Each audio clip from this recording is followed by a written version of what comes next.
I'd like to welcome everyone to the Burke County Board of Commissioners for Tuesday, October 18th, 2022 at 6 p.m. Got a good crowd here tonight. Good to see. Madam Clerk, we have Commissioner Taylor, Commissioner Britton, Commissioner Carswell, obviously myself, our County Finance Officer, our County Attorney, and our County Manager in attendance. And Commissioner Abley will not be with us tonight because I believe he's still on the trip, correct? So those are in attendance, Madam. I would remind everyone, especially with a big crowd like we have tonight, please silence your mobile devices. And if you do come to the lectern to speak, make sure the red light indicator is on so those folks that are at home on YouTube listening will have an opportunity to hear what you have to say. All right, next item of business, I'll now ask our good friend, Pastor George Logan from New Day Christian Church to lead us in our invocation. And then please remain standing while our County Attorney, Mr. Simpson, will lead us in the Pledge of Allegiance.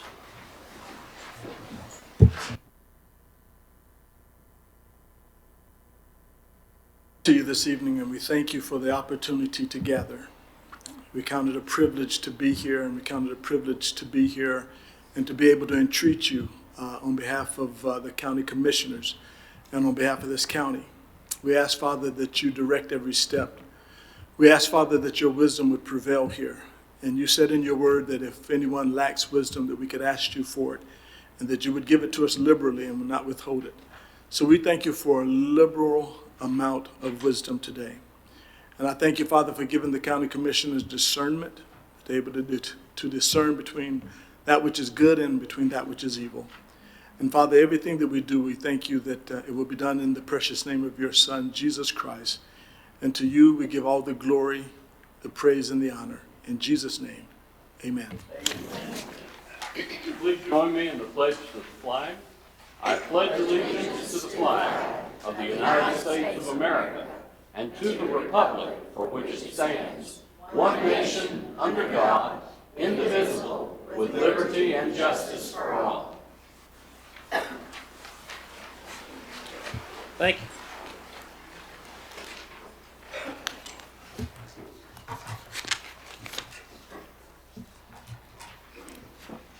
Next item of business, gentlemen, is approval of the agenda. Those were sent out prior. Are there any corrections to the agenda? Mr. Chairman, I'd like to ask that we move one item. And the only reason I'm requesting to do that, there's one item on here that I don't believe I can support. And that is item number 5, request for approval of out-of-state travel. And if we don't do that, I'll have to vote on no for all the agenda items. So that's the reason. Thank you, Commissioner Taylor. Gentlemen, you've heard Commissioner Taylor's motion to approve the agenda with the removal, Madam Clerk, not the removal of item number 5, but we can move that to items for decision. Yes. Is that okay, Commissioner Taylor? Yeah, that's what my motion is intended, Okay. yes. All those in favor signify with the uplifted hand. Motion carried 4-0, Madam Clerk. Next item is approval of minutes from May 3rd, 2022, Board of Commissioners pre-agenda meeting. Gentlemen, the minutes were previously sent out for you. Are there any corrections to those? If not, Make the motion to approve the agenda as rendered. thank you, Commissioner Taylor. All those in favor signify with the uplifted hand. Madam Clerk, that is 4-0. This moves us to presentations. Item number 1 under presentations, Pet of the Month. This will be presented by Caitlin Sonnemeyer, our Animal Services Director. Caitlin, how are you? I'm doing well. Thanks for having us again for the month of October. I know Miss Kay was bringing a treat over here. Miss Vesemir, she's going to be pictured on the screen here in just a second. This is our pet of the month. She is a spayed female terrier. She is absolutely wonderful, but we had her out just before coming up here getting her fall photos made, and she got a little nervous. So I thought bringing her up here may be a little overwhelming. So if you guys make it out of here by 7, you should come down and meet this sweet girl. She is a total love bug. She is a little chunky and needs to lose a little bit of weight. So she is definitely going to need a family that's going to be able to take her for a few walks, but also have a couch for her to lay on because she's going to be a big couch potato. She is about 2 years old. A little high energy, so she would love if somebody could take her home. Her sister was actually adopted about 2 weeks ago, so she would love to go to a home. She is dog friendly and she seems to do well with cats, so that's why we didn't bring her this evening. I just thought it may be a little overwhelming for her. But we also have a cat of the month. This is Miss Capri. Miss Capri is actually with one of our great fosters who is in Charlotte, North Carolina, so she is nowhere, she's not really close, but she is willing to bring her up here if anybody's interested in meeting her. She's got a really great catio out there that she's got 3 of our cats out there fostering. Capri is very sociable, loves other cats. Honestly, she thinks she's a dog. That's how her foster has described her. So if you are looking for a cat-like dog, Capri's going to be the girl for you.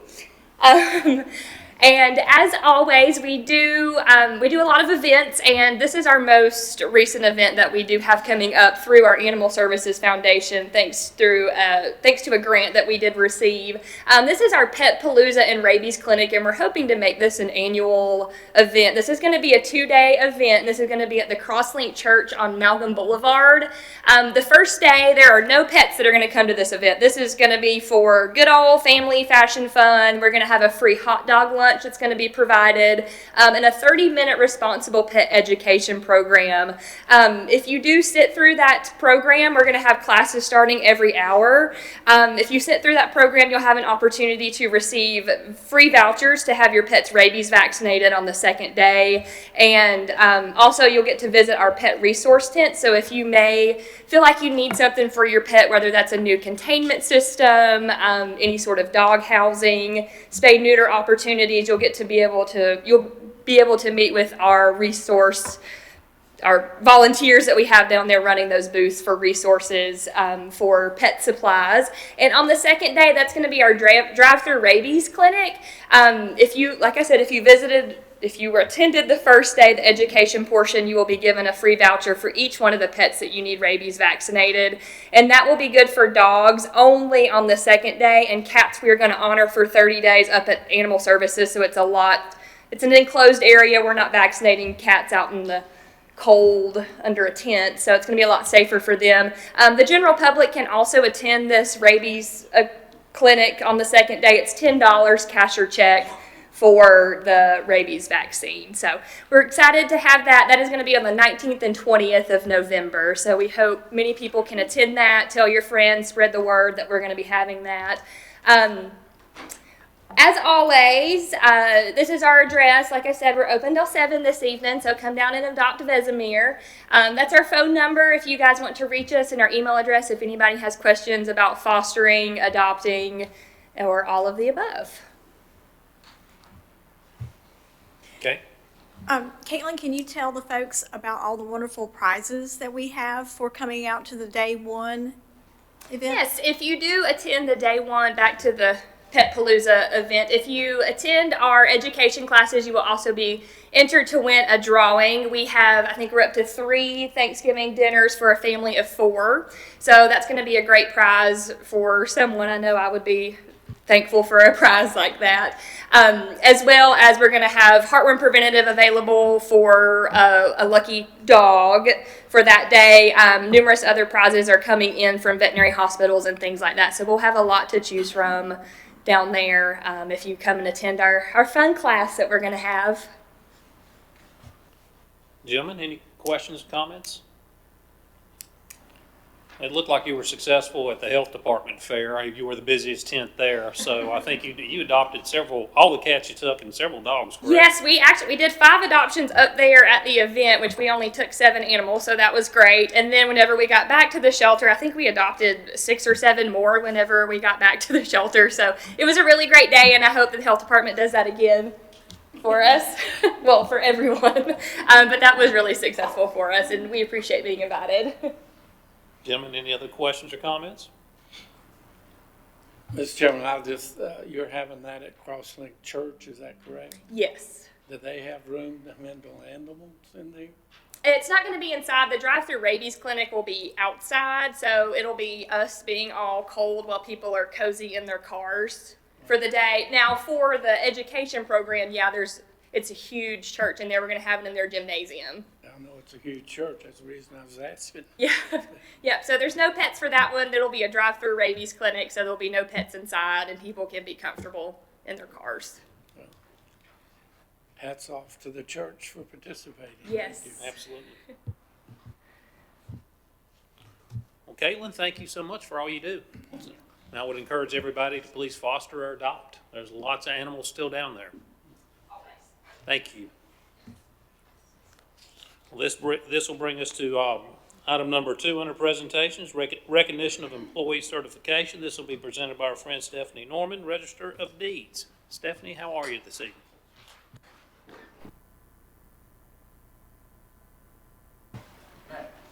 I'm good. Good evening. I come before you this evening to recognize 3 of my staff for being certified by the North Carolina Association of Register of Deeds. Shortly after I took office, I set a goal for my staff in the office to become certified so that they would be the most qualified at their job as they could be. To be certified as an assistant or deputy register of deeds, one has to be in the office at least 1 year before applying for certification and must attend the basic school for register of deeds at the UNC School of Government and pass an examination with a score of 70% or higher, plus complete at least 50 hours of approved instruction within 5 years of the date of application, or work for 4 consecutive years as a full-time assistant, deputy, or register of deeds. This may sound very easy, but it's rather a robust process. For instance, an approved North Carolina Association of Register of Deeds workshop that lasts an entire day is only worth 2 credit hours and is only offered once a year, so it takes a while to become certified. Once certified, an assistant or deputy register of deeds must continue acquiring at least 5 educational credits annually to remain certified. And these 3 ladies behind me rose to the challenge and met the goal to become certified this year, and I could not be prouder. So I'd like for everybody to help congratulate these 3 ladies, which Tyra Duckworth has become certified as an assistant register of deeds. Trista Annis has become certified as a deputy register of deeds, and Kim Thronberg has become certified as a deputy register of deeds. And I'd like to present their certifications this evening.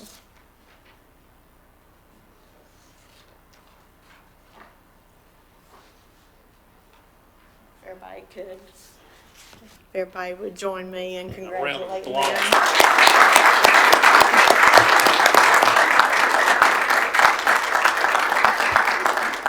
Hey, don't run away. We're going to get a picture.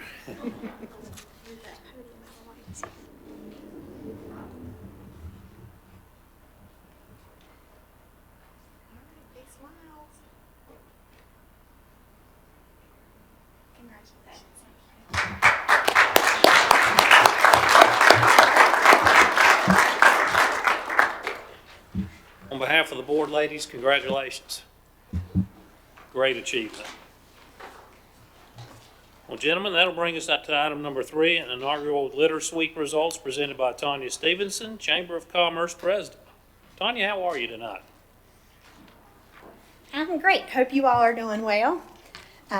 Thank you, the Honorable Chairman Scott and Commissioners and and Brian and everyone, thank you so much for allowing us to come tonight and to celebrate once more for our inaugural litter sweep. We were so excited to be able to do this for the county.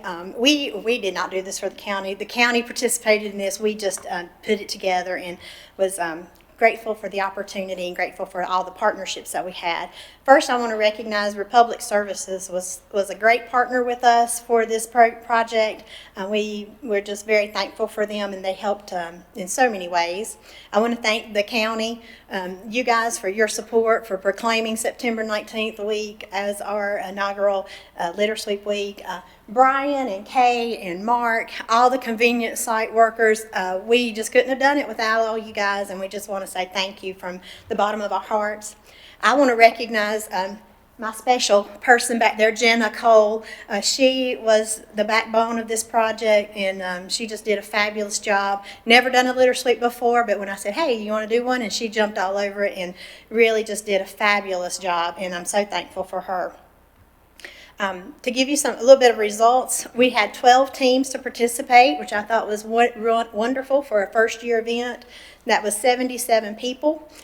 There were 95 bags collected in over 8 larger items, such as tires and things like that. So this county showed up and showed out, and that's 95 bags now that is in a where it's supposed to be versus on our streets. And so that's what we were looking to do, was to clean up our streets. So tonight, Mr. Mulwee had asked us if we would bring our winners to see you guys and to be able to honor them here tonight. So do you want me to just announce them? Please do. Okay. So I'm going to start with our third place team was the Enola Group, and with us the Enola Group Litter Eliminators. They had a cool name. So we have with us tonight Nancy Wood is with us. We did not expect this, but we had a 3-way tie. Oh, let me back up. In the Enola Group, they picked up 14 bags of trash. So that's pretty awesome. We did not expect, but we had a 3-way tie for second place, which none of us was ready for that, but we're going to be ready in the future. So in our second place, Mission Morganton. Unfortunately, Maggie McKinney, their leader, could not be with us tonight, but boy, she was on their team, and they just did a great job with 18 bags. Also with 18 bags was Victorious Church of God. Sweepers is their name. We have Natasha Moore with Victorious Church of God. And then Lake James Environmental Association, we have with us tonight Sophie McCarthy for that group. So they all picked up 18 bags each for each team. And then in first place, very impressive first place, we had one person pick up 19 bags of trash. So in honor of DAV Chapter 43, Gary Jennings did a fabulous job of picking up 19 bags of trash. And really, he gets a yeoman's award because he picks up trash all the time. But for that week, he did that. And so cash prizes for these awards, third place got $150. Each of the teams in second place got $250. And DAV Chapter 43 got $500 cash prize. So I want to thank everybody in the county for participating. Hopefully next year we can double those numbers and really clean up the streets. But I would love if you guys would indulge me, but to give these guys a round of applause for all their hard work and effort.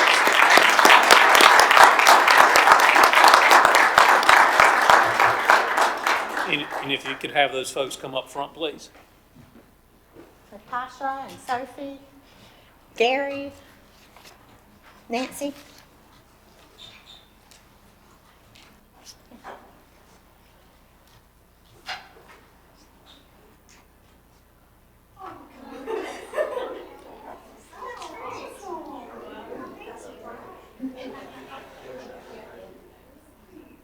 Get your picture with them.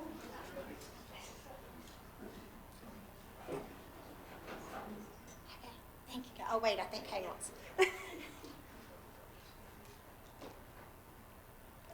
out of the way. Cheese. Awesome. Thank you.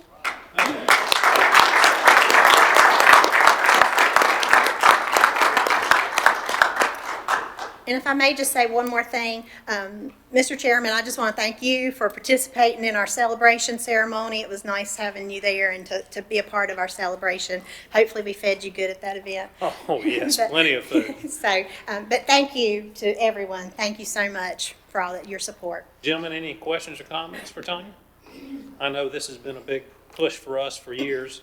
Johnny's smiling. He's been preaching on this a long time. So I will say all of us have, we've talked about this for years, and we want to thank you for taking the lead on this. And once again, thank all of you that participated. Many of them aren't here tonight because I think you had 77 participants. 77 participants. So like you said, maybe we can double that next year. Absolutely. So thank all of you. And we encourage everybody to come out and help us next year. All right. Thank you, Thanks, guys. Tanya. Mr. Chairman, do we want to accept that report? Yes, gentlemen. I move we accept that report, Mr. Chairman. All those in favor signify with uplifted hand. 4-0. Thank you, Madam Clerk. That'll move us on to item number 4, Community Development, presentation on the Fauna Flora Trail, and this will be presented by Alan Glines, our Deputy County Manager, Planning Director. Alan, how are you this evening? I'm great, thank you. Thank you, Chairman Moley, Vice Chair Carswell, members of the commission, members of the public, and staff. Happy to provide an update for the Fauna Flora Trail.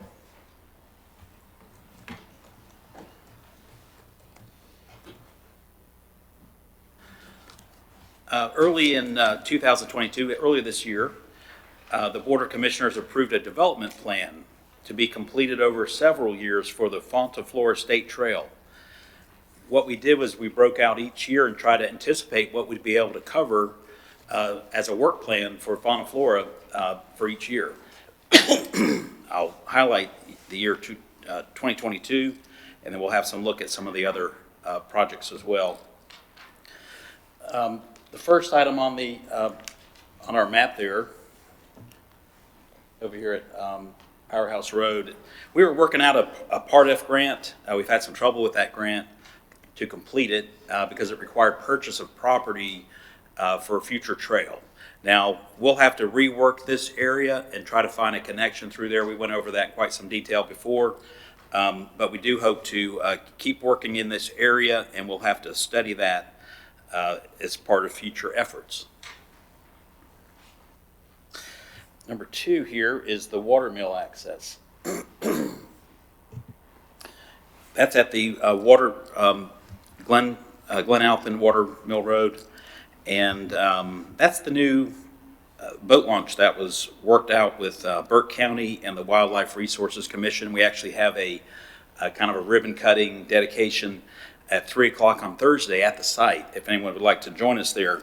That project is completed and the site is open for use. What it included was a new boat ramp that kind of made a better approach and access into Catawba River at that point. So that project is complete. We're happy to see that done. The Area 3 on the map is pretty big property area there. There's a lot of easements that are needed between Duke Energy and the Wildlife Resources Commission. So this is to resolve that alignment with for the fauna flora through this area below Patty Creek Dam, the Bridgewater Crossing, and the North Bend sections. Now, staff have had a number of meetings this year with representatives from Duke Energy and the North Carolina Resources Commission to try to work out details on access and crossings and how to fit through that area there. So we continue to work on that. We're making progress. Number 4 on the map is the Canal Bridge. This is that kind of linchpin link between the north and south parts of Fauna Flora Trail around the lake on the west side. And we're making good progress on that. This is going to be a partnership project with Fauna Flora and the Over Mountain Victory Trail, National Historic Trail. What we're going to end up with here is a sidewalk that will be along the bridge deck in that area. It's quite a wide bridge, but we had to provide some engineering study to add this extra live weight, kind of like a dead weight onto the bridge. So DOT has given some initial approval, and there's more study has to be done to complete that work, and then we'll get a final on that, and then we'll work with our funding partners, which is the Over Mountain Victory Trail folks and Fauna Flora State Trail folks and Burke County to kind of make this happen early next year. Number 5 on the map is the Harris-Wisnet Trailhead. We've talked about that as being a new parking area and trailhead for that east end of the trail, east side of the lake. And we've done some initial work there. We have more to do with the final design and to get that contracted for construction. It's a fairly small project. It should provide about 10 to 15 parking spaces. Number 6 on the map, of course, our beautiful Fauna Flora County Park. We're mostly activating the top of the park with some parking. We have restroom facilities there. We'd like to do more at Fauna Flora, and this is an opportunity to try to engage that area with further activity. There's, in the future, we can enjoy and expect a new motorized boat launch with Duke Power. They're going to take care of that at the bottom end of that peninsula, and that will kind of come to us for study in future years. So. But to meet that, we'd like to do some more work there, maybe develop a playground, and we have some things we'd like to bring into the park and make that a space that the community can, our broad community can have access to the water and also to the beautiful park feature there. Number 7 on the map, on this map is the 1780 subdivision. And this is, for Burke County, this is our western end of Fauna Flora, and it'll join McDowell County and be continued there through McDowell County's work. Excuse me, survey work has begun in this area at this time, and what we're going to try to do is develop a construction easement to build the trail section within a wider construction easement, and then we'll follow up with a second, more refined trail easement once construction happens. So that's kind of active now, and future years will bring the actual construction in that area. And then as related to that, the Lake James State Park, it's not really numbered on there, but of course it's a massive territory through here. It ties in on both sides of this canal bridge, north and south. Of course, it goes into McDowell County as well. Been a great partner for the trail. They've been involved with sections of the trail. What we have now, this is sort of on this eastern section here, it's in place. It's about 7 miles of trail through there. So we have to still kind of complete this section through here, and we've made a note on that map. It's almost 2 miles to get over over on the road over there. So they've been great to work with on that.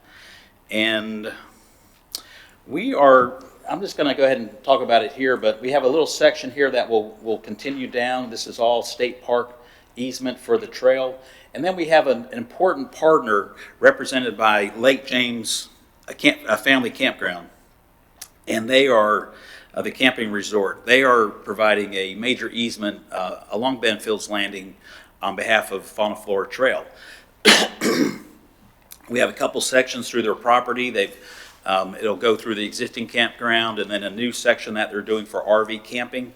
And the total of that new easement's about almost a mile. It's 0.8 of a mile. So I knew it was a good number, and I measured it today, and it's almost a full mile. So we really thank Lake James Camping Resort for their partnership, and we're working on those final easements for this area here.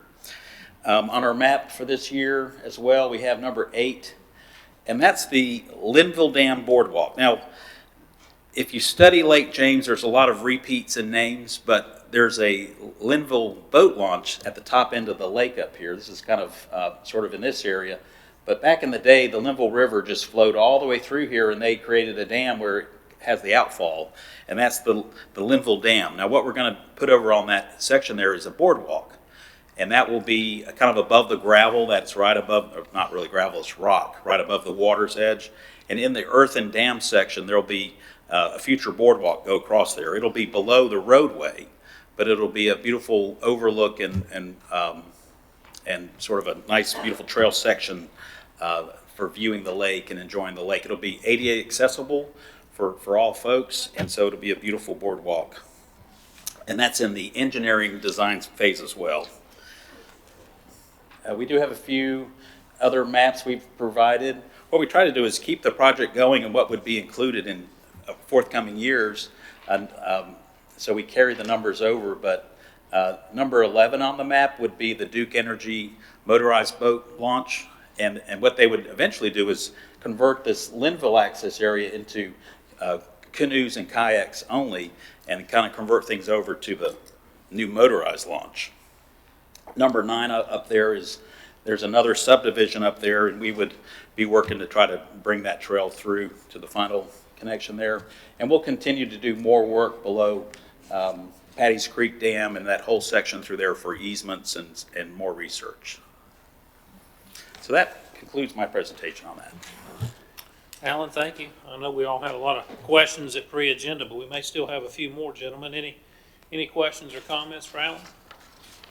Mr. Chairman, just one, if I could you give us an estimate of how many miles are completed? And that would leave how many miles yet to complete? We're means- probably about halfway there. I'd say we have about 20 miles completed, and we could easily end up with another 15 to 20 miles to get back to Morganton and reach the county line. So we've got work to do, but we've made great progress on that, and we're happy to keep working on it. Good report, I appreciate it. Absolutely. Alan, we have a question about repeating the location and dedication date. Oh, I beg your pardon. So Repeat that question, It's- please. the watermill dedication? Alan, I believe the question is the time and location for, it's the watermill boat launch dedication is Thursday this week, 3 o'clock on site. So it's right at the Glen Alpin Watermill Road. It's on the south end of the river at that point. It's on the right as you're heading north. So And I folks think- are welcome to join us. Absolutely, and if you can carpool, I know we've only got so many spaces, so if you Yeah. do decide to come, we want to welcome everybody, but ride with friends and family preferably. Any other questions or comments? All right, thank you, Alan. Gentlemen, what's the pleasure of the board? Move we accept the report. All right, all those in favor signify with an uplifted hand. That is 4-0, Madam Clerk. That'll move us on to the next item of the agenda, scheduled public hearings. Item number 1 under scheduled public hearings, BDI, resolution for sewer grant for Unica Drive LLC. This will be presented by Alan Wood. I didn't see you back there. I was hiding. Better to keep a low profile. This is a part of our process to run the infrastructure to the lot lines for this project. This is an IDF fund grant money, which is a $503,000 approximately project to do 2,200 linear feet of sewer line that will take it from its current terminus to the lot lines of the building. The good thing is while it does this, it runs by and serves the other largest pad we still have remaining. So that will have the infrastructure already there when we land a project on that site. We will handle this much the same way as we did the water tank, where the county provides the match. Then when we start collecting grant funds, those will reimburse the match before any other distributions start out to the partners with the business park. Once we get this done, there is a document that the company would sign along, they call it a legally binding contract, I think. We've already forwarded that to the company for them to review. Once those 2 items are completed and the resolution signed, then we can begin the engineering work on the sewer line. So it's all a step in the process. Absolutely. Gentlemen, any questions or comments for Alan? Mr. Chairman, like you said before, we asked a lot of questions that are pre-agenda, but I did want to ask one more. Alan, did we get notice that we are getting the grant, or is it still a maybe? The grant's approved. It was approved? Yeah, the grant has been approved. This is just the completion of the process. Okay, and The other question was about, it will also, if I recall correctly, allow other business to be in there, and this sewer line will serve other businesses other than this one. Well, in particular, yeah, the the way that we think the line will run, it will come right up the fall line, which would serve that lower pad. And then it would be also the other two pads adjacent would just tie into that line. That's the way it's planned. Okay, thank you. I think that's helpful.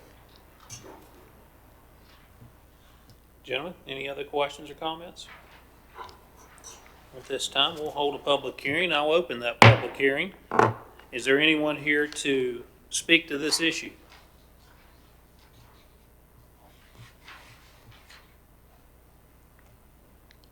There being none, I'll close the public hearing. Gentlemen, what's the pleasure of the board?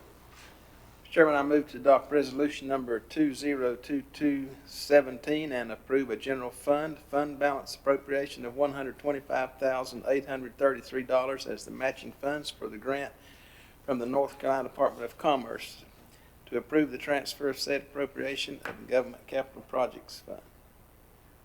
Thank you, Commissioner Britton. All those in favor of Commissioner Britton's motion, signify with uplifted hand. That is 4-0, Madam Clerk.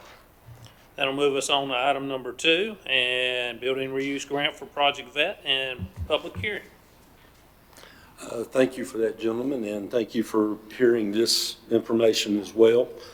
I wish I knew exactly how many building reuse grants we've done. I need to go back and check that number. At one time last year, Burke and Catawba County were responsible for about 25% of all these building reuse grants that were done in the state for that year. So we get a lot of these, and we've been very, very fortunate. This is a local company that is doing an internal expansion. They're adding some square footage onto their facility. It will be creating 30 new jobs, roughly $41,000 per job. The capital expenditure is roughly $7 million, and that work will begin this fall, and then the jobs will be created within 24 months. We'll verify those jobs, reimburse them for the money, and close the grant out. As with all these jobs, they do require that the company provide health insurance, which is very, very important. And the city of Morganton is the applicant and has approved their part of the match. And as we have done previously, when we have a partner, we'll split that match 50-50. So the county's portion of that would be $5,000, and the COG would be administering this. Thank you, Alan. Questions, comments for Alan?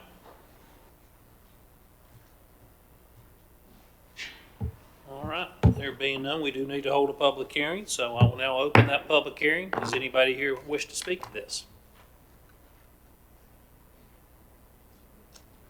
There being none, I will close the public hearing. What is the pleasure of the board? Mr. Chairman, I approve to general funds, the fund balance appropriation of up to $5,000 for an economic development incentive for Project VET for the county's portion of the local grant match, pending notification of a building reuse grant award. Thank you, Commissioner Taylor. All those in favor signify with uplifted hand. That motion carried 4-0, Madam Clerk. Alan, thank you, sir. Thank you. We probably should hear an award on this probably later this week. I think that's when the Rural Infrastructure Authority meets. So thank you again, gentlemen. Thank you. All right, this brings us to item number 3, community development ordinance calling for a moratorium on short-term rentals and public hearing. This will be presented by Alan Glines. Hi, thank you, Chairman, Vice Chair, members of the commission, members of the public. So a moratorium for short-term rentals. Let me start by saying that, if I might, that the proposed moratorium would not affect any existing short-term rentals operating in Burke County. It's not for that. Those folks should continue their operations without interruption. Also, we are not doing anything to affect other lodging facilities, which would include hotels, motels, campgrounds, or bed and breakfasts with this moratorium request. So it doesn't affect any other lodging operating in Burke County.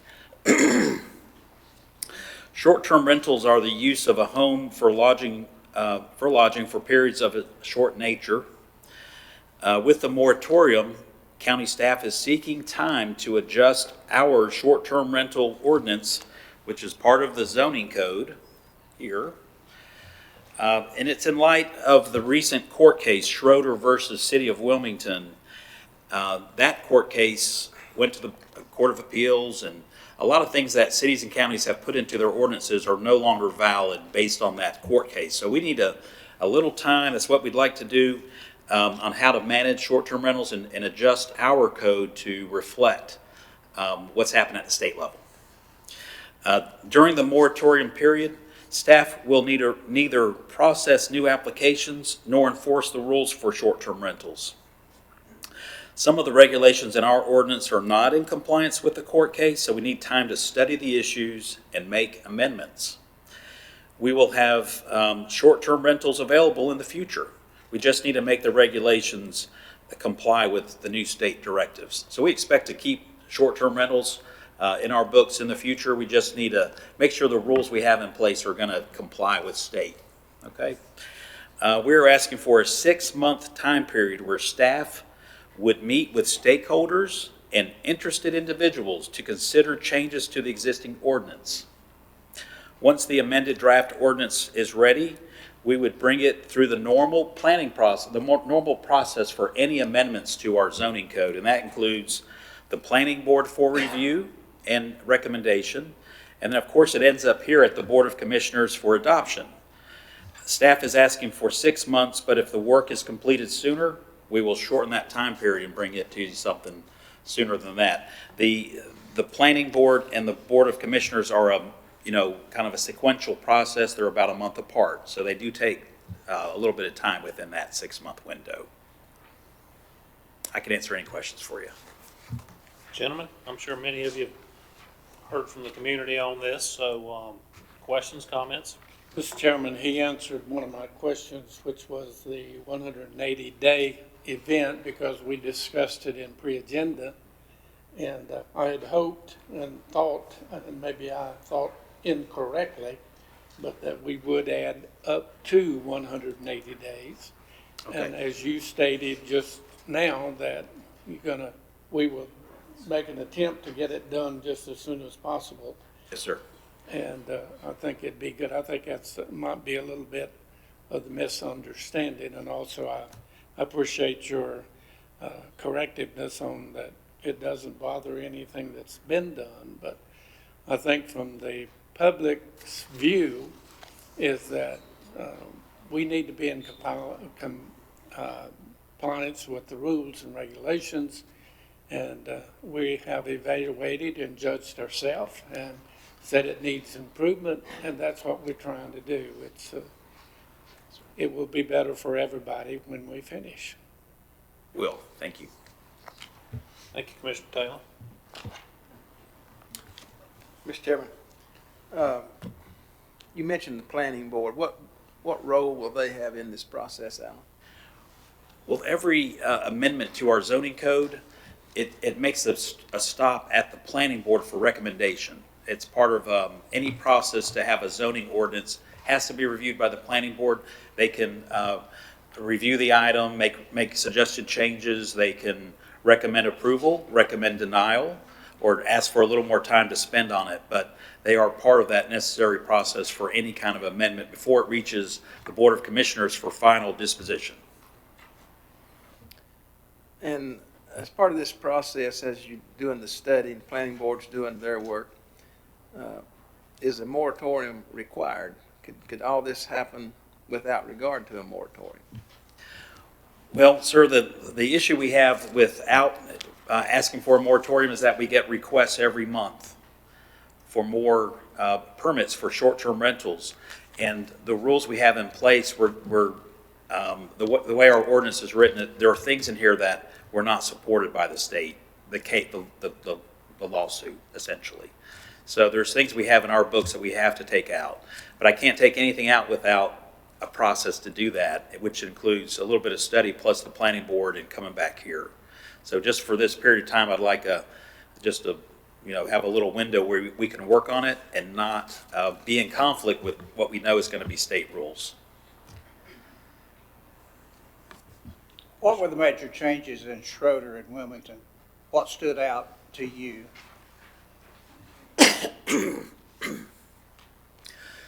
I think that many cities and counties were anticipated the use of a short-term rental to be non-residential, right? We imagined it to be more of a commercial use, a lodging, no longer a residential focus. But I think the court case really solidified that, no, they consider it to be the use of a home, and that's it. And you have people living there, but they're living there for a shorter period of time. So you can't have a lot of extra rules in there that you wouldn't have for your own residential development. So yearly inspections, yearly permits to operate, 3 strikes and you're out, those kind of things aren't going to work. So Schroeder was suggesting that Wilmington's ordinances were too tight? Yes, and they were kept out of the program, and they appealed that and said that basically Wilmington operated a registration program for rentals, and the state has made clear that you can't regulate rental of residential uses, period. So, so in likening it to a residential use, short-term rental being a residential use, it falls into that category, and they found that the Wilmington law was overstepping those rights that a property owner has as a homeowner, a property owner. How many requests are we receiving on average for short term? Well, we have, we've issued 19 permits to date. 7 of those have been lakefront, mostly around Lake James, not always. We have probably 12 that we've spoken to people, and we're pending those to decide this moratorium. 12 more. During your proposed moratorium, are you going to have to seek the services of local attorneys to make sure we're in compliance, or are you going to try to determine in-house? Well, we have the capable hands of JR, and we'll ask for his assistance on this matter. If we haven't set aside any kind of funds for additional legal help, but maybe if we felt like we needed to do that, we could either come back or we could see if we have anything in the budget. That's all I have right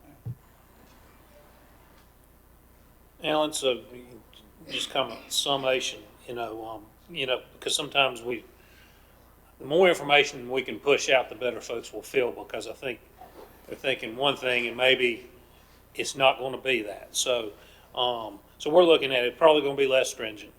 During this period, you're not going to be doing any approval or enforcement, really.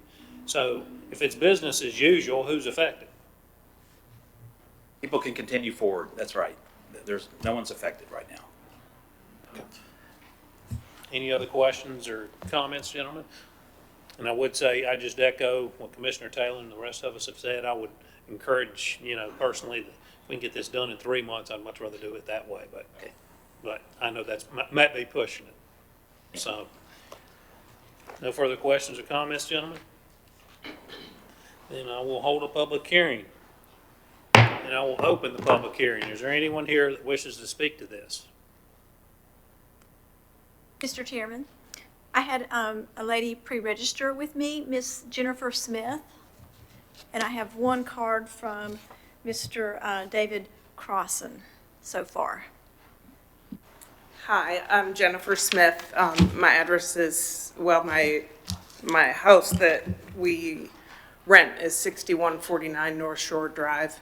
Actually, my mother-in-law, she moved to assisted living, so we ended up purchasing her house, and we live right around the corner. My parents live 2 houses down from there, and we wanted to be able to keep the house so that someday our kids might be able, I have 5 children, and if they ever want to be on the lake, we all know what the prices are like right now, so our only hope was to be able to rent it and hold on to it until one of them is in a position where they might be able to buy it. But can I just say that I don't know how this all started, but our house, we allow 6 people there. We've had really nice families. Last weekend, we had some people that were at the bike race. I look at the Fauna Flora proposals for the trails, and those people that come here to use that and to use the lake need somewhere to stay. I mean, and there's not that many places in Burke County or around Morganton to stay. And I'm very respectful of my neighbors. They're my neighbors. We've been there for 20 years. I would never let anyone staying at my house do anything that would disrupt them. Just like I wouldn't do anything at my house that would disrupt my neighbors. I realize that sometimes Airbnbs and VRBOs get a bad rap, but I think a lot of us who are here who have rentals are very respectful of the people that live next door. And you know, I have a single family home. I don't understand why I should be held to different standards than the person next door. I mean, we have neighbors in our neighborhood in Holiday Shores that have 14 people at their house and they only have a legal 2-bedroom home. But yet, because mine is a rental and has 3 bedrooms, I can only have 6 people, which I don't want more than 6 people because I don't want any parties or anything. But I'm just saying that there doesn't have to be guidance for short-term rentals. McDowell County doesn't have guidance for short-term rentals. It was a group of people that insisted on that in Burke County. So I just ask as you go forward that if you do make other regulations for them, that you just consider there are people like us who just have a home that we want other people to be able to use and to use the lake, because some people can't afford to live here. And if they want to use the lake and come with their family, and we had a family a couple weeks ago that they sent us a letter an email after they left that said that they had the best time of their life and that she had reconnected with her kids because she'd gone through a divorce. And I mean, it was a heartfelt thing. And I just felt so good that I gave them a place to stay, and they fished and they kayaked and they had fun. And so when you think about it, just think about people like us, not like a party house that everybody kind of, you know, associates with VRBOs and Airbnbs. We're not all like that. So thank you. Thank you, Ms. Smith. Madam Clerk? David Crossan. Mr. Chairman, Commissioners, public. Could you please Thank state you. your name again and address? I'm sorry. Yes, sir. My name is David Crossan. I'm a resident here in Burke County. I'm a retired service member and business owner. I came to speak just for a few minutes today and understand the moratorium and the language and can understand where Burke County is in the position they are in based on the findings from the Willington case. But I do ask for a moment of caution when transitioning from those workings and the dealings they have moving forward with particular regulations and how that'll translate to zoning with the following information.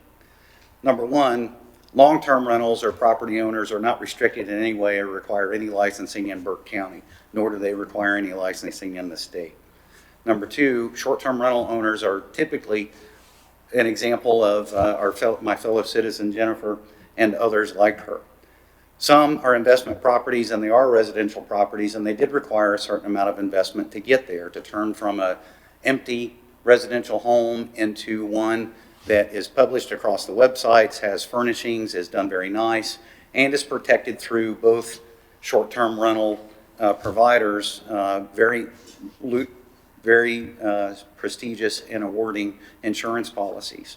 Now, I understand also, though, the need for some regulation, or at least the ability to regulate those items that become challenging to the public, whether it's parking, whether it's excessive noise, or other disruptions to their neighbors and their community, and completely support that approach and understand that no one's intent is to disrupt their neighbors or to certainly make a mark on their community that's a negative mark. That being said, many short-term rental owners do their best to regulate their guests. They communicate with the host platforms, whether it's VRBO or Airbnb, or even local law enforcement. I can tell a story where we called local law enforcement, asked them to come out. We had received permission from the host platform to evict or to ask the residents to leave because they violated policy. And unfortunately, our local law enforcement officers could not regulate or act in a manner of law enforcement in that case. They can only be there to keep the peace. So there is room for improvement and regulation to be able to assist short-term rental owners and property managers working through these platforms to assist to resolve disruptions and problems when they occur. But the 99% of them operate with good faith and goodwill and the intent to manage and regulate the property in a courtesy environment to, again, not disrupt their neighbors. And my last part is just a quick market study. There's 3 types of travelers. There are travelers that love to stay in hotels. They love fresh towels. They love freshly made beds and a little bit of convenience. There's the next group is agnostic. They don't care. They're looking for a deal. Whoever has the best deal possible, that's where they're going to stay. Sometimes I fall into that. My wife does it often. The third group, however, are dedicated folks that bring families or ask other members of friends and family to join them to rent a larger home that has greater facilities, better parking, and is more able to host a family atmosphere while they're enjoying our great city and our great county and some of the projects that we have and some of the tourist activities that we have. I do caution that anything that we do from a presentation that might limit those capabilities from short-term rental owners should be equal to that to long-term rental owners and separate from hotels and lodging, although there is a need for safety and oversight, but the majority of us don't have those issues. That concludes my time. Thank you so much. Thank you, Mr. Carlson. Is there anybody else here that wish to speak to this issue?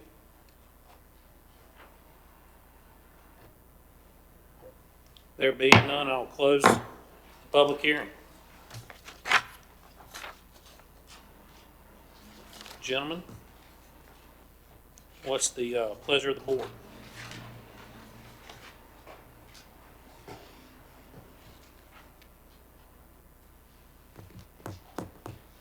Mr. Chairman, can I be heard for a moment? Yes, sir. Thank you. Thank all of y'all for what you presented to us tonight. I think we're between a rock and a hard place because of a lawsuit, and we don't want to be there. I do agree that because of that lawsuit, we're going to have to put some new eyes on the processes, and I want the citizens to be involved in this process. I think Alan has been pretty clear that citizens would be involved along with the planning committee. So I'm hoping that we can, like we have before, peacefully sit down and find a good solution. Short-term has been very kind to us. It's been very lucrative to the county as far as taxes and as I've said many times up here before, I love that lake. I stay up there myself every weekend and don't do short-term rentals unless I count my family that comes in. But we have the jewel in North Carolina when we look at Lake James. And it's, like I say, it's been very good to us. I wouldn't want to do anything to hurt that. Really appreciate your comments. You got great insight as to what, that's my same insight. I just want to make sure everybody is happy. Alan, I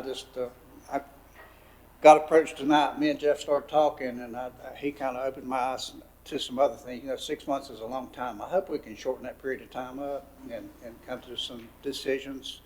We do things well when we do it here in Burke County, and I hope we can continue to do that. So I've gone back and forth over this, so I've got to go one way or the other. So I'm going to make the motion to adopt ordinance number 2022-06.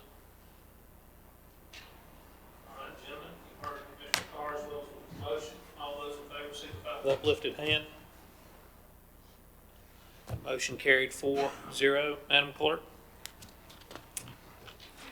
And that'll bring us up to item number 4 under scheduled public hearings, adoption of ordinance updating the blueprint, strategic land use plan, and future map. This will be presented by Alan Glines again. You're a busy man tonight.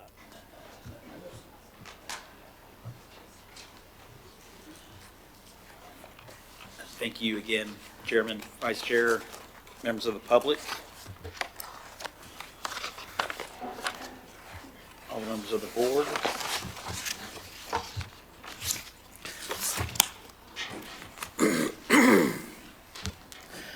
Tonight I'm asking for your consideration to adopt an an update to the Blueprint Burke Comprehensive Plan.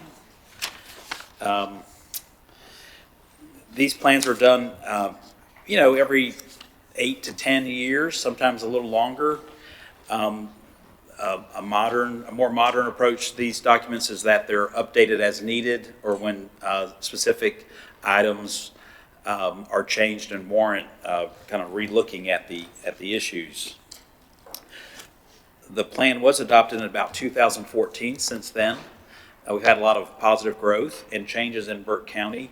But at that time, the 5-year window of study didn't show a lot of growth between like 2008 and 2014. So we had a different story to tell.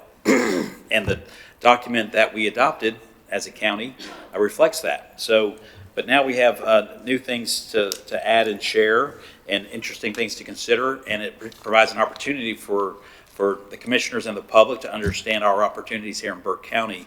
Hopefully everybody gets behind them. Who uses a comprehensive plan? Well, staff use it, of course, when we're imagining ordinances and changes that face Burke County. But also, the Board of Commissioners utilize it for long-term planning and strategic planning in the county. I would add, though, that when we have prospective developers, whether they be housing developers or people bringing businesses to our county, they'll often look for these kind of documents so they understand how Burke County envisions itself, so they can get an idea of this community and what we're all about.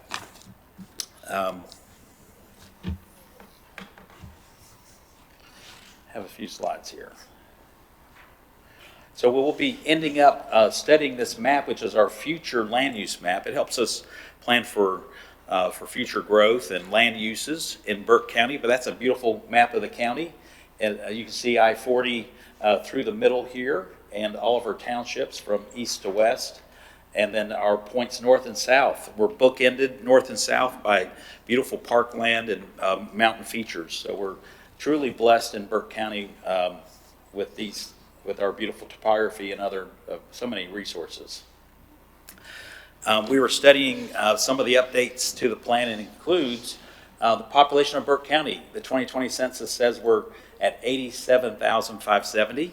Apologize for a typo in the last presentation. That number is down about 3.7%, and there is some disagreement with the numbers. Census was started during COVID, and some people might have been undercounted. There's a lot of reasons that we might have lost population, but we want to see that number turn around and grow. So we'll all be working hard to do that, I'm sure. The labor force in Burke County represents about 40,000 people. And this includes all folks who are employed or unemployed folks who are looking, or laid off folks awaiting a callback. Sometimes that happens occasionally. And the Bureau of Labor Statistics counts everybody 16 and older who aren't retired as being in that category. The unemployment rate, we're all quite aware of that, but we're hovering around 3.5%, which is basically full employment. And what we're learning, and everyone's involved in this, is that there's a shortage of workers, and that workers are sort of in the driver's seat, if you will, for finding work. And so employers are having to resort to new incentives and better benefits to attract those same workers. So it's a good time to be considering our opportunities here for our employees and staffing countywide. Millennials, which is the group who are approaching 40 years old now, they're younger than 40 or just so, they make up the largest population group in the workforce today. That has happened in the last couple years. Basically, there's more millennials in the workforce than baby boomers, and we're always, we've gotten used to having baby boomers being the largest group of the population. Well, not anymore. In the workforce, it's millennials. Nationwide, it's about 72 million workers. And finally, the Burke County population is trending older, and our job will be to attract younger people to our region, which is an opportunity for us because we have a lot to offer younger folks as well. Housing is a major theme in the Blueprint Burke plan. We need more of all types of housing. We know there's a housing shortage. There's a shortage of rentals. There's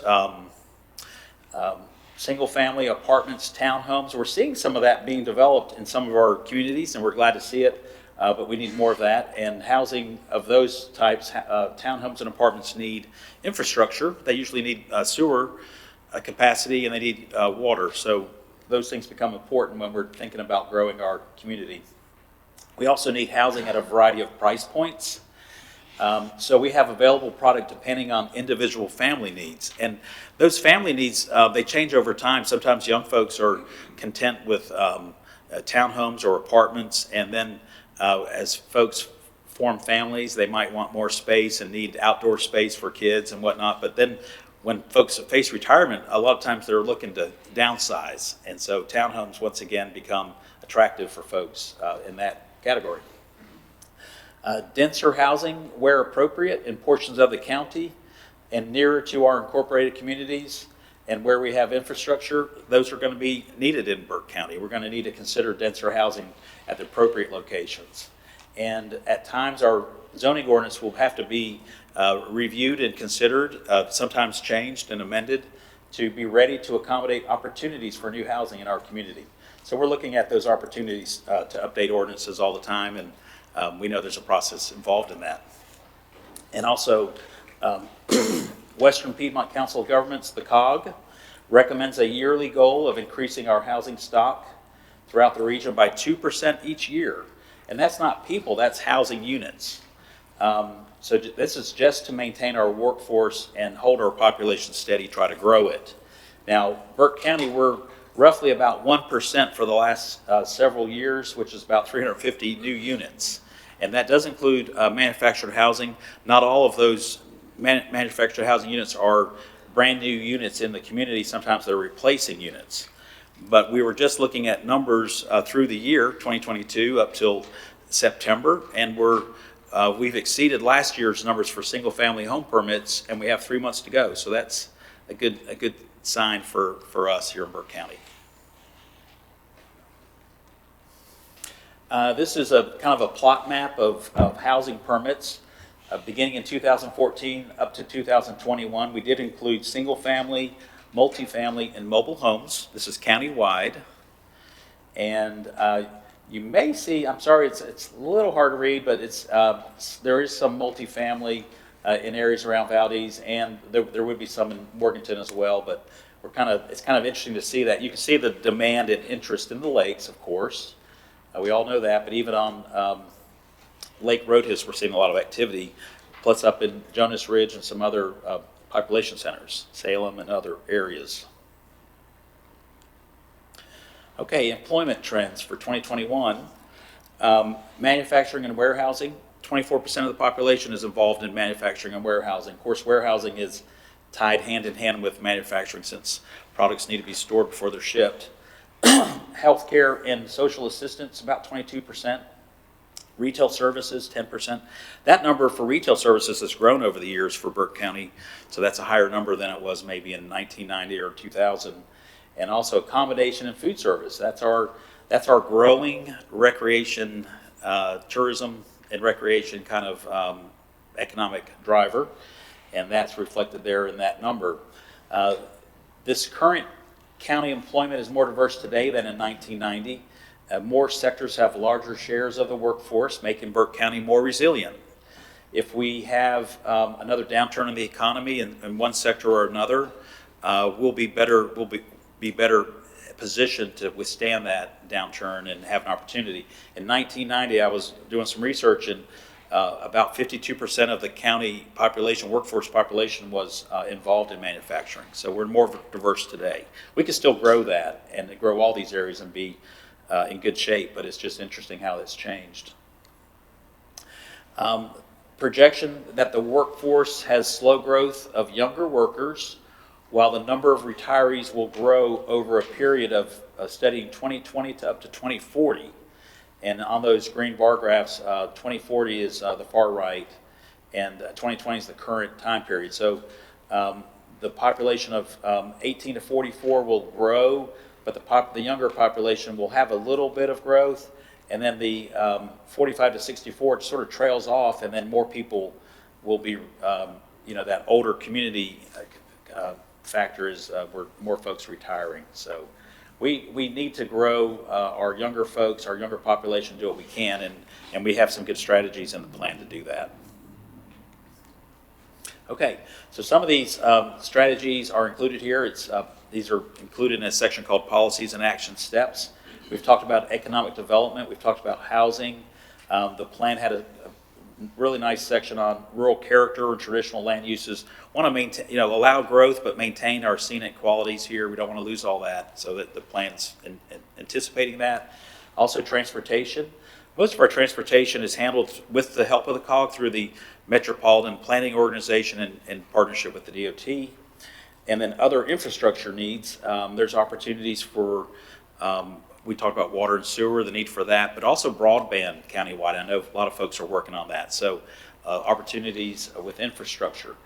The recreation part, we do have some opportunities there, and recreation supports local residents, but also that growing tourism base. So it's important for Burke County. It's a growing economic sector. As I say, it serves tourists and residents alike with area attractions. A lot of times, folks, before they move to a new area, they are tourists first. They want to see what it would be like to live there, so they check us out when they come to visit. It reinforces our message that Burke County is a great place to live, work, and play.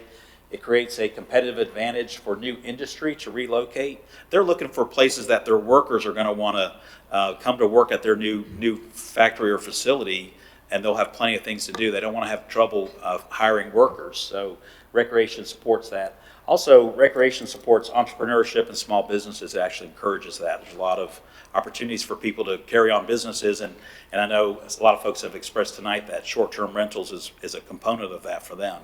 They can support the recreation tourism industry. And then finally, the future land use map. We've tied it pretty closely with current zoning, which we have a good zoning map. We needed to link up the future land use map more closely with zoning compared to the map that had been in place over the last few years. And we allow a lot of growth. We expect a lot of growth, but we do have some conservation areas along Lake James and Lake Roadhis. We expect that we'll have some non-residential uses up there, but we want to be kind of careful about what happens up there on the lakes. But we need things like marinas and campgrounds and other things to complement residential living up there. It might be restaurants and other businesses.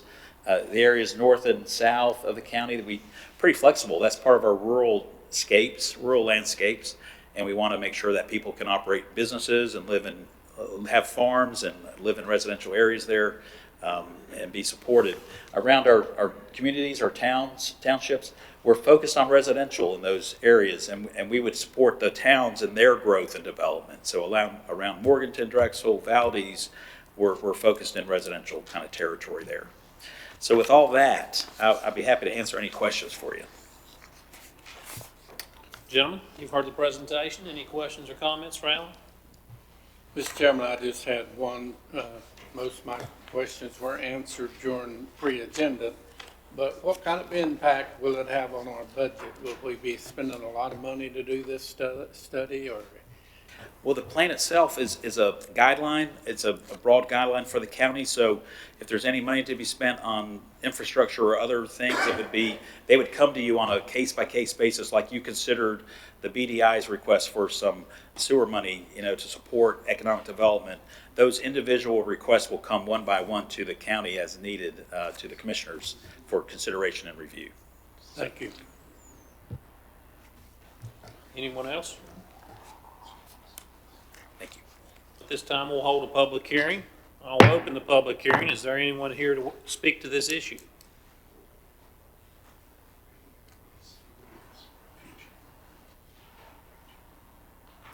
There being none, I'll close the public hearing. Gentlemen, what's the pleasure of the board? Mr. Chairman, I move to adopt ordinance 2022-07, updating the Blueprint Burke Strategic Land Use Plan, and approve the following consistency statement. This ordinance is consistent with NCGS 160D-501 pertaining to the requirements for comprehensive planning and future land use maps, and because The BBSLUP is a tool that will be used to support growth and development in Burke County. Thank you, Commissioner Britton. All those in favor of the motion signify with uplifted hand. That motion carried 4-0, Madam Clerk. That brings us to the next item on the agenda, informal public comments. I would remind each speaker that when you come to the front, make sure the red light is on, which it is at this point, and please state your name and address, and the time limit is 3 minutes as a reminder. So, Madam Clerk. Thank you, Mr. Chairman, members of the board. We have several folks signed up to speak tonight. I call on Debbie Hawkins.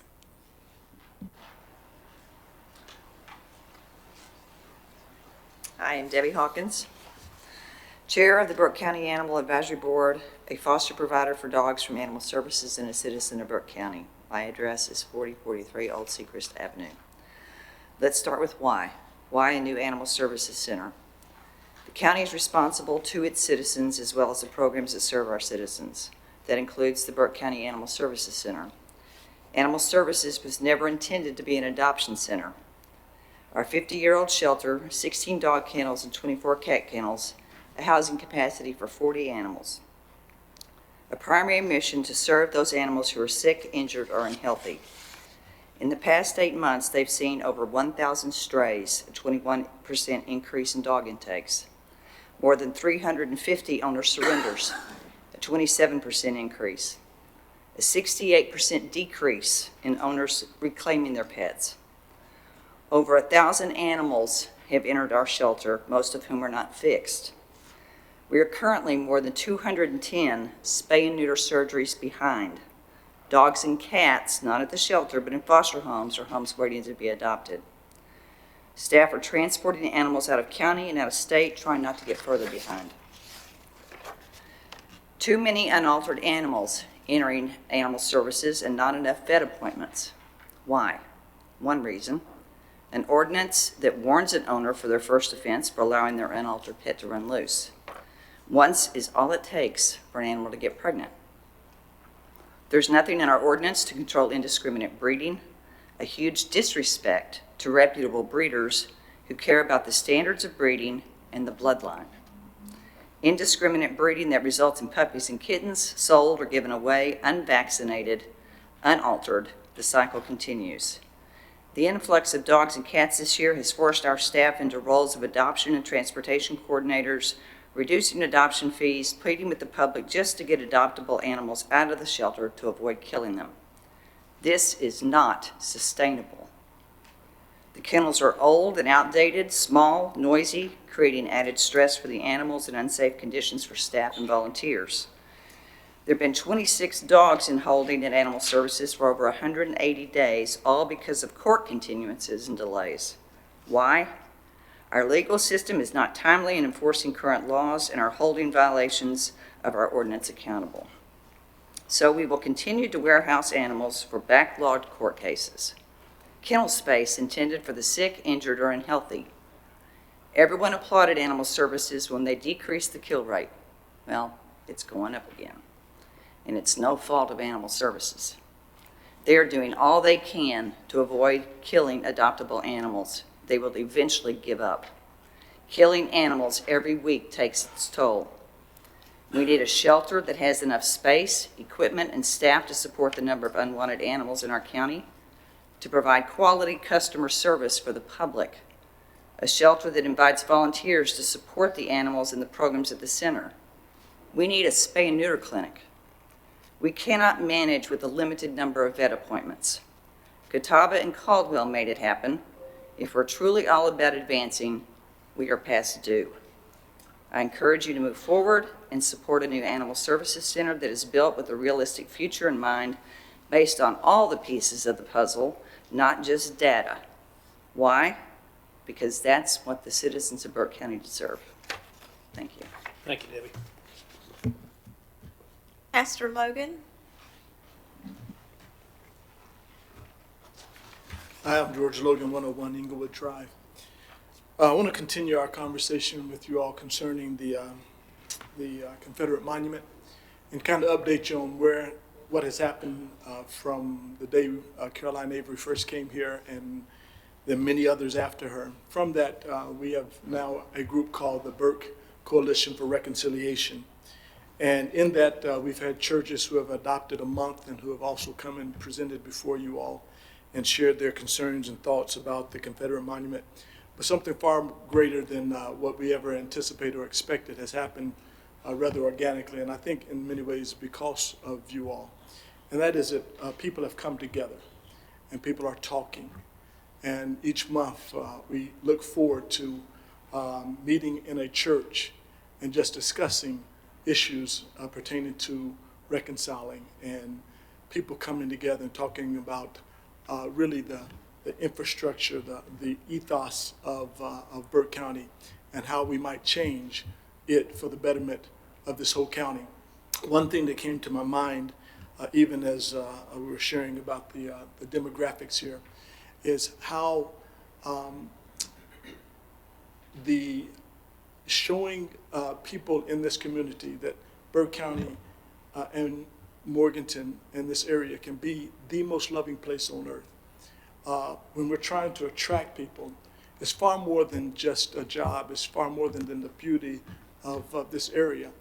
It's what people feel when they come here. It's what they feel, all kinds of people, all races, all backgrounds, all cultures, when they come here and they sense this place wants me. It's inclusive of me. It desires for me to be here. And I think it was clear, I wasn't expecting to see this, but when you see that millennials are now the primary workforce in the nation today, and we baby boomers are fading away, there's something necessary to replenish this community. It is a lovely community. It's a beautiful community. And I think a lot of people like to invite their family and friends into this community. But if there are representations of things that have happened in the past of this community that are still present today and still very prevalent and can be seen even on our courthouse square, it doesn't give that message. The message is someone is not necessarily thinking about us. And when I say us, I mean all of us, not just black people, not just white people, but every person. And maybe one of the reasons there is a problem with people coming in, quite possibly, is the message that they may be receiving just by walking down the center of this city. So I pray that you'll take that into consideration moving forward. Thank you. Thank you, Pastor. Madam Clerk. Ron Michaud.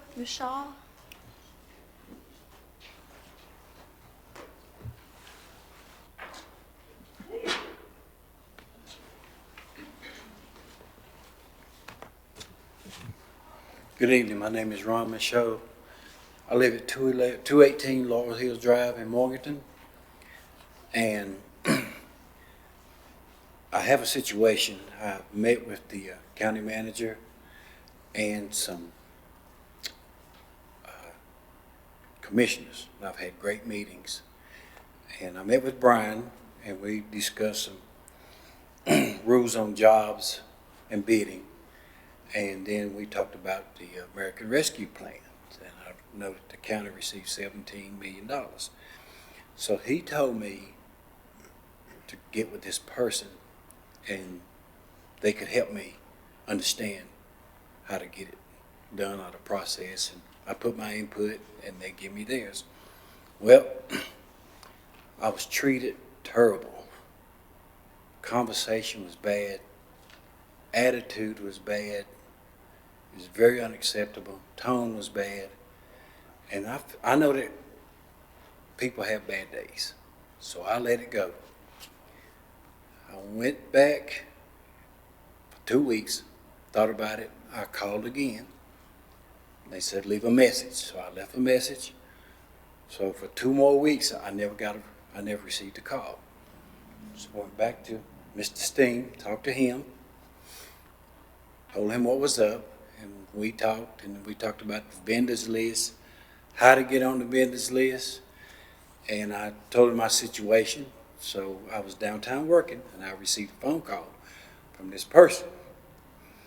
And I don't know if they were upset because I mentioned it to Brian, and he said that he would handle it. So I got the phone call. This person was very loud, very unruly, disrespectful, and one of my workers was standing beside of me and said, "Who is that hollering on the phone?" I said, "Well, it's a person at the county," and I didn't call any name. But I let it go. I've thought about it, and I've thought about it, and I've had some great meetings with commissioners and Brian. I would not tolerate this abuse in my company if this person worked for us. It will be dealt with. And I'm upset about it. I don't want to step on anybody's toes, but I thought everybody should know what's going on with us and the county. And this person is named Margaret Pierce. I've never met her. I don't know why she was upset or what her problem was, but it's unacceptable, and I just thought I would bring it to the commissioners and the county manager's meeting. I appreciate it, and thank you for having me here today. Thank you. Carla Kincaid.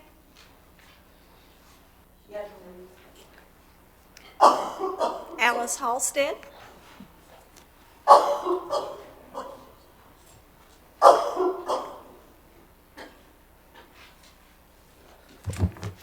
Good evening, Commissioners. I'm Alice Halstead. I live on Mount Gilead Church Road. It's South Mountain Fire District. As you're well aware, I've been in contact with you over the last couple of months, along with the county manager, about the debris and the operational lanes on our roadways.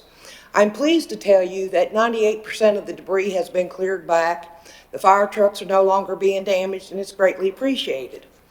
Listening to the deputy county manager and seeing a lot of information here and hearing Mr. Carswell talk about enjoying the lake, I pay taxes in this county. Right here are numerous tax bills I have for what I own. I've got 3 or 4 missing. Unfortunately, I have to renew my tags on my vehicles, all of them in the month of October. This year, I got them all done but one, which is my personal RV. I paid my taxes last year. I cannot get my RV on the roadway from Mount Gilead Church Road down Old 18 to Highway 18. I have 2 weeks to get the required inspection before I have to surrender my tag in order to stay compliant with the state laws. I spoke to the county manager earlier by email, and his solution was for me to contact my representatives in Raleigh. However, on the website for the county, it clearly says that our county manager is the liaison. I just heard the deputy county manager talking about the Fontana floor, cleaning that up, working with DOT. So why can we not get this done with the county manager to get 3 limbs out of the way so I can get my RV out of the house and get my inspection? I would love to go to the lake. I would love to go to that RV park. But I, as a taxpayer, paying the taxes, sponsoring that, can't leave my yard. I can understand the frustration because I'm not the only one. We live in a tourist area. We're at South Mountain State Park. Horse trailers try to come in. It is a hazard. You have to go into the other lane in order to get past these trees. They are in turns. I am not willing to risk my health or my safety to operate on my roadways when I'm paying as required by law. Now, I realize my gas tax pays for the maintenance of the roads, but I also know that my taxes are paying for all these wonderful things up here in our county that I can't leave my yard with my RV to enjoy. Gentlemen, if you could rattle whoever's change you need to at the DOT so I can have my vehicle inspected by October 31st, I would greatly appreciate it. Thank you, gentlemen. Thank you, ma'am. That's all the cards I have, Mr. Chairman.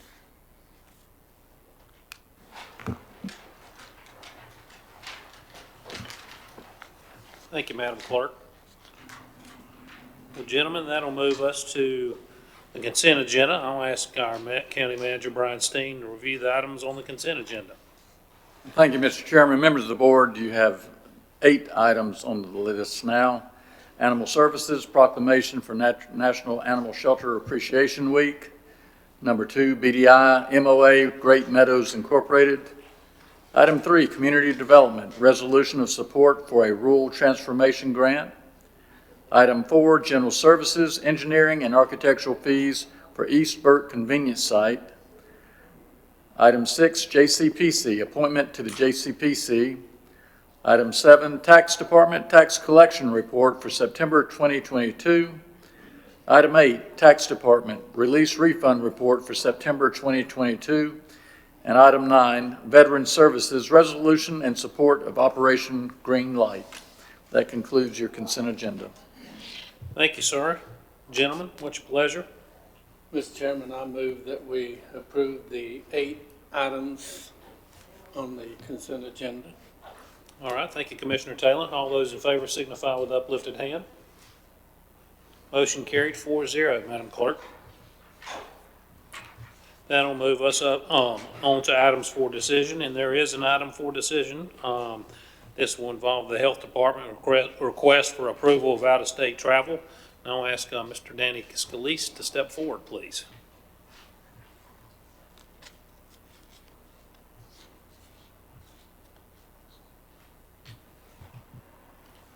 Good evening, gentlemen. Evening. The item that's on there is for Davina Studley. She'll be traveling to the International Association of Emergency Managers. She is the Public Health Preparedness Director in Burke County. It is already approved in the budget. We had the money that was there, but we have to bring any out-state travel to you all per your policy. So I didn't think it was a very big item at all. It was a small amount for travel, much smaller than most of the others that we do. Thank you, Danny. Questions, comments? Mr. Chairman, I emailed all of you my concerns with this, and I promised I wouldn't voice any opinions, et cetera, about it, but it's just, and if I even say what I was about to say, I would be breaking my own promise. But anyhow, there's reasons that I feel like I cannot support it at the way it's presented. Thank you, Commissioner Taylor. Any other questions, comments? Gentlemen, what's the pleasure of the board? Mr. Chairman, I move to approve the out-of-state travel request for Davina Studley as presented. Thank you, Commissioner Carswell. All those in favor of the motion signify with uplifted hand. Opposed? Motion carried 3-1. Madam Clerk. Thank you, Commissioners. Thank you.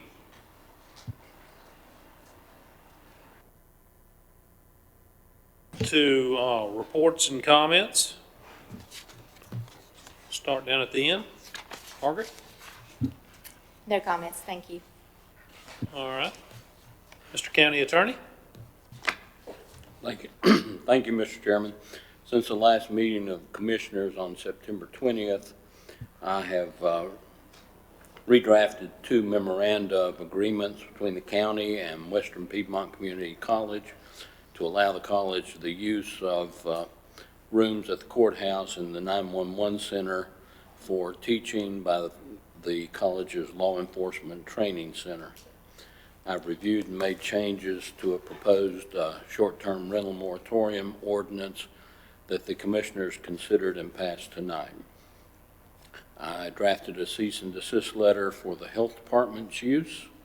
I assisted 911 concerning a public records request and possible court order.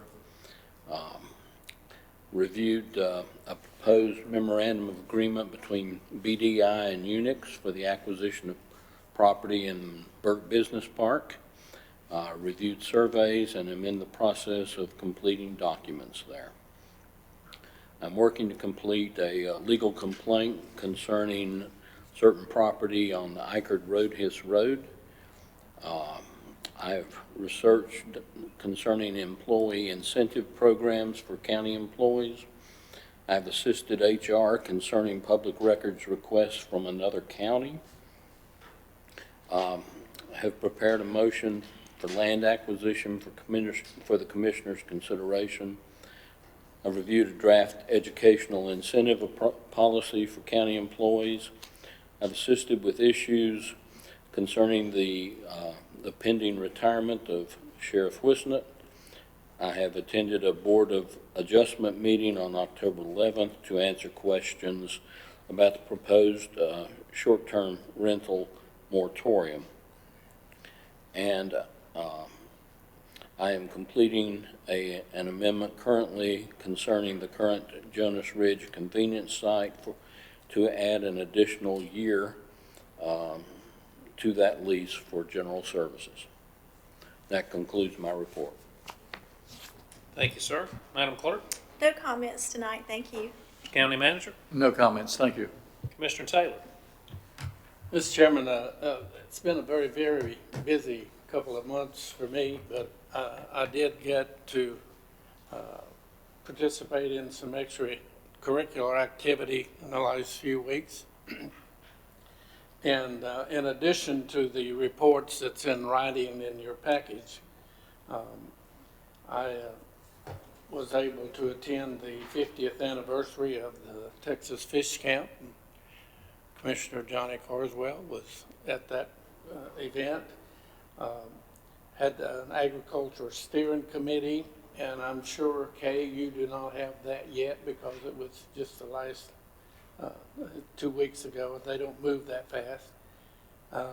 And attended the Chamber's event of the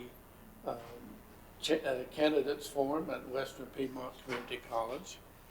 And I believe Jeff and Johnny was that also. So a busy week, but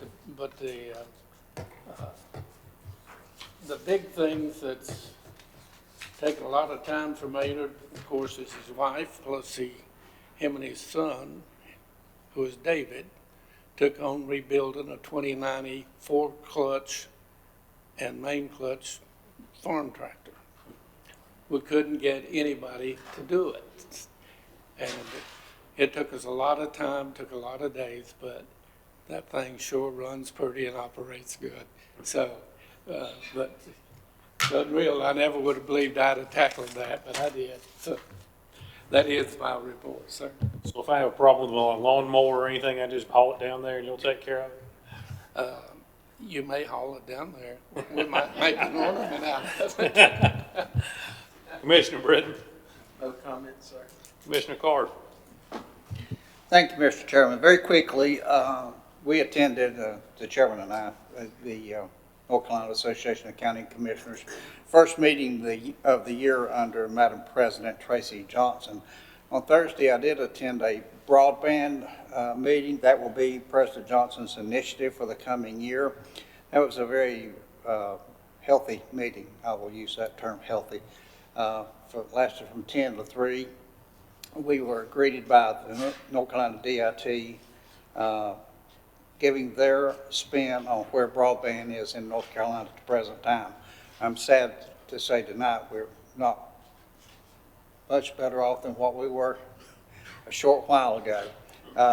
It was a very encouraging meeting. The initiative from the president hopefully will set a path so that we can move forward with NCDIT. I can say that I will send all of y'all, I want to send you a summary of what happened there, but I can tell you that Charter Spectrum and AT&T and a company that is now known as Connect Holding 2 LLC, doing business as Brightspeed, doing business as CenturyLink, got the award for Burke County.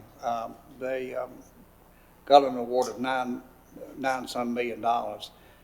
They asked us to pony up almost $1 million to help them, which we're not probably going to do. We don't have to do anything. This company can still move forward with what they propose. I wasn't real fond of the proposal that they put in it where they wanted to try to start some broadband service. So, as I say, I will get that report done as soon as I can, and let you know what transpired from there. But it was a good meeting, it was a good start, and I hope we can move forward with some new announcements and maybe satisfy some of the folks in the county. I think everybody's excited, like a great grant's going to do so much, which it really isn't. So we'll look at some other grant processes, mainly one called CAB, where we as commissioners can help decide where that broadband needs to go. But I did want to mention that tonight, sir. Absolutely. And the more they talk down there, the more clear it becomes, clear as mud. It's a frustrating subject. And I finally understand all the acronyms now. And so that's saying something in itself. But yeah, that was a good trip to Winston-Salem. And of course, Vice Chair Carswell and I will be in Raleigh next month at the Legislative Goals Committee. We'll set our legislative agenda. And so we'll be down there several days representing Burke County and actually this region. So, and Johnny representing the state as a whole. So, good information there. Thank you, sir. At this point, I would say, please, once again, as we said earlier, adopt or foster a pet from Animal Services. I would encourage you, don't litter. Cover your loads to the landfill or convenience centers. And just as a friendly reminder, county offices will be closed on November 11th in observance of Veterans Day. And I will turn it over to Madam Clerk. Vacancy announcements.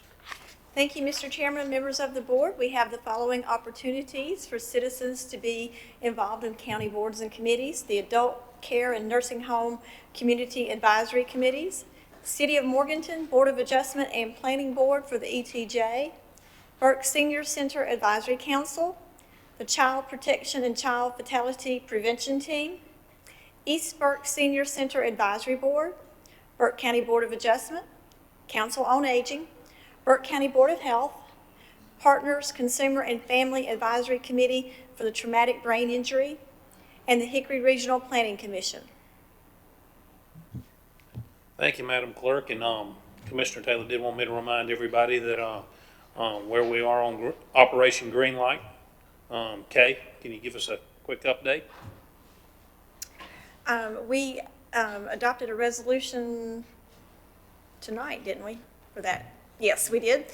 And we have a number of county facilities in key locations that will be illuminated for with green for the veterans. And I believe that the town of Valdez may also be participating.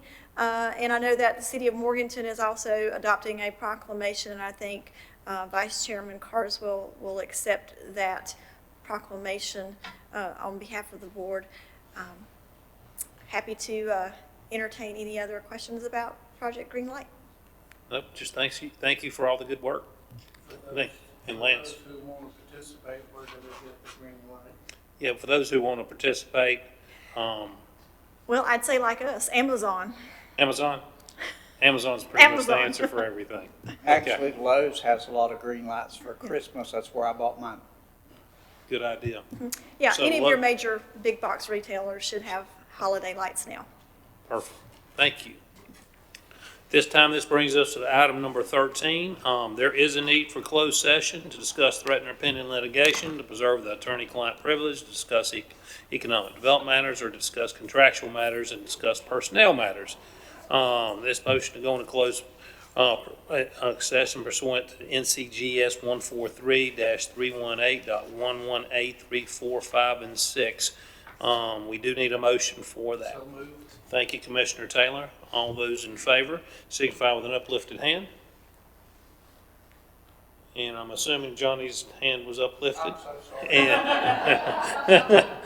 And so we do have a unanimous vote, Madam Clerk. We will go into closed session, and we'll take a 5-minute break before doing so.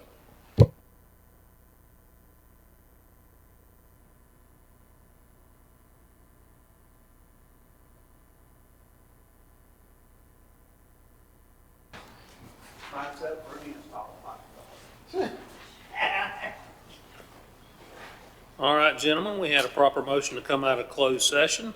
We are returned to open session. There was no action needed to be taken, so at this point, I will ask for a motion to adjourn. Thank you, Commissioner Taylor. All those in favor signify with the uplifted hand. And that motion carried 4-0. Madam